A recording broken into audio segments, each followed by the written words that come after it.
At the start of the season, I did my Premier League predictions, and I'm going to be honest, I really thought Liverpool would struggle, and I put them in 5th place. We saw how bad Man United was when Ferguson left, and we saw how bad Arsenal was when Arsene Wenger left for the first time, and I just thought, you know what, with Klopp being there for so long, Liverpool was going to have the same problem. Like I said, Klopp was just such a great manager, and he left the bar so extremely high that I just thought whoever came in for Liverpool was going to have a really, really tough job on their hands. But 11 games into the season, they actually sit top of the table with a 5-point gap over Manchester City. They're also in the quarterfinals of the EFL Cup, and they're playing Southampton, so realistically they should get to the semi-final. And they're also top of the Champions League, winning 4 out of 4, including a 4-0 win over last season's Bundesliga champions Leverkusen. I know there's still a long, long way to go in the season, but I'm going to throw my hands up now and say, honestly, I was just wrong about Liverpool this season. I just totally misjudged Liverpool. So the question is, why are Liverpool doing so well under Arne Slot? And that is exactly the question we're going to be answering in this video. But before we start the video, I want you guys to tell me, will Liverpool win the league? Let me know in the comments below.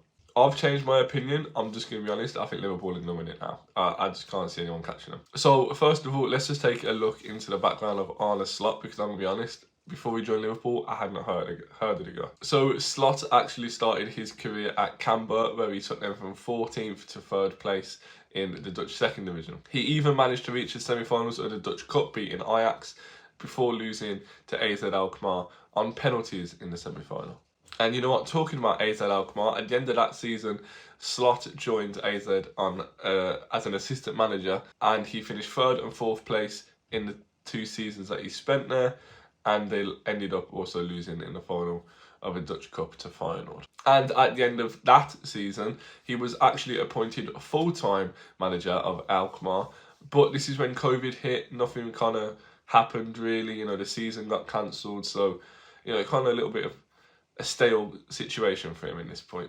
But anyway, the following season after that, Slot moved again, and this time it moved to Feyenoord, and this is where the good stuff genuinely starts to happen for Slot. So in his first season at Feyenoord, he actually managed to help Feyenoord reach the round of 16 for the first time in 20 years, as they finished above Maccabi Haifa, Union Berlin and Slavia Prague in the first ever Conference League. They beat Partizan, they beat Slavia Prague, and they even beat Marseille to get all the way to the final before they lost to Roma 1-0. So it wasn't to be. It was heartbreaking, the final to Roma. However, they did also finish 3rd in the league, and Slot won Manager of the Year. You know, you have to give him credit. You know, a final of the Conference League, 3rd place in the league.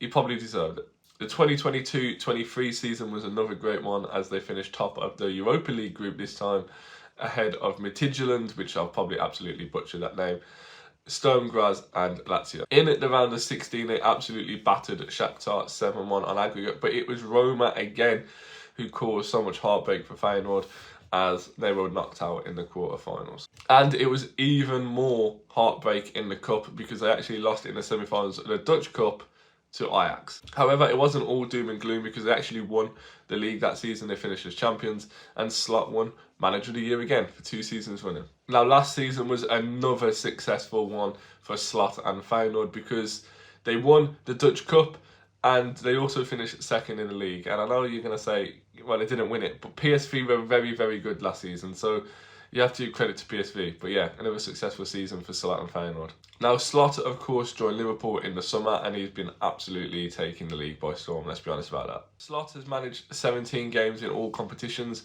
winning 15, only drawing 1 and losing 1, and having a win percentage of 88%.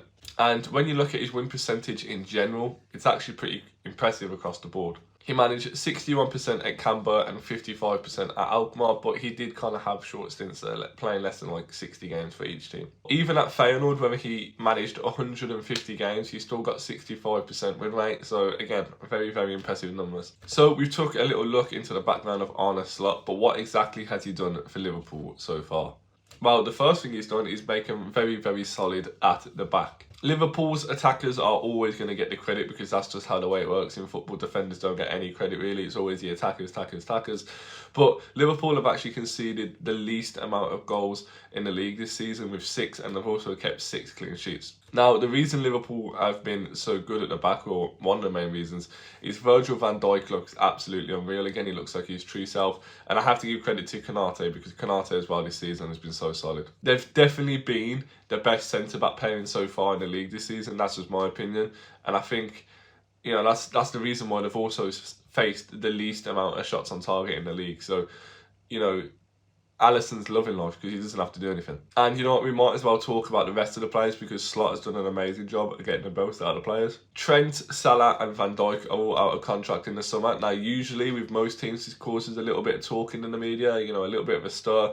But that hasn't happened so far this season. But like I said, Virgil has literally been probably the best centre-back so far in the league this season, and Salah has been the best player overall by far. I now mean by far. Trent has been a little bit disappointing this season. You know, he's kind of on a little bit of a bad form patch, but you know, it's Trent. I'm sure he's going to pick it up at some point. But talking about Salah, he has been absolutely unreal this season. In 17 games in all competition, he's got 10 goals and 10 assists.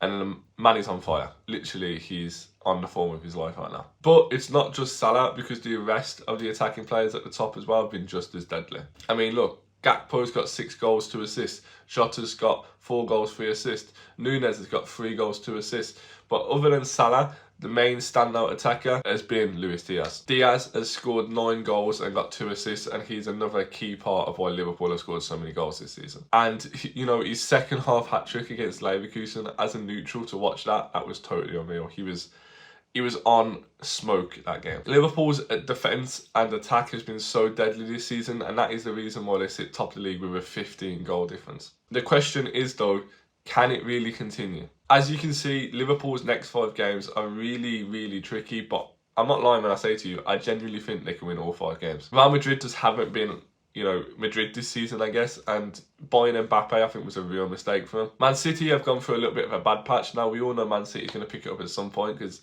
at the end of every season, you know, they go on like a 20-game win streak. But I don't know, with these 2 games being at Anfield, I can really see Liverpool winning it, because Liverpool at Anfield is something else. Southampton and Everton, yes, although they're away games and Everton's a derby, I think Liverpool should have more than enough to just smoke these 2 teams out. Newcastle away could be a tricky game. You know, Newcastle at home are usually very good, but even again, I think Liverpool will have way too much for Newcastle. Liverpool have already beaten Arsenal, Chelsea and Man United this season, and I think if they can beat Man City, then they genuinely are the ones to beat. In my opinion, I do think they're going to win the league, and I also think they're probably going to win the EFL Cup as well. But guys, that is just my opinion. Let me know what you guys think in the comments below. Are Liverpool going to win the league? And if you don't think they are, then tell me who else is going to win the league. And also, guys, if you did enjoy this video, then of course smash that like button and subscribe to the channel while you're there. But guys, thank you so much for taking the time out of your day to watch this video. I really do appreciate it, and make sure you stick around, and I promise you won't regret it.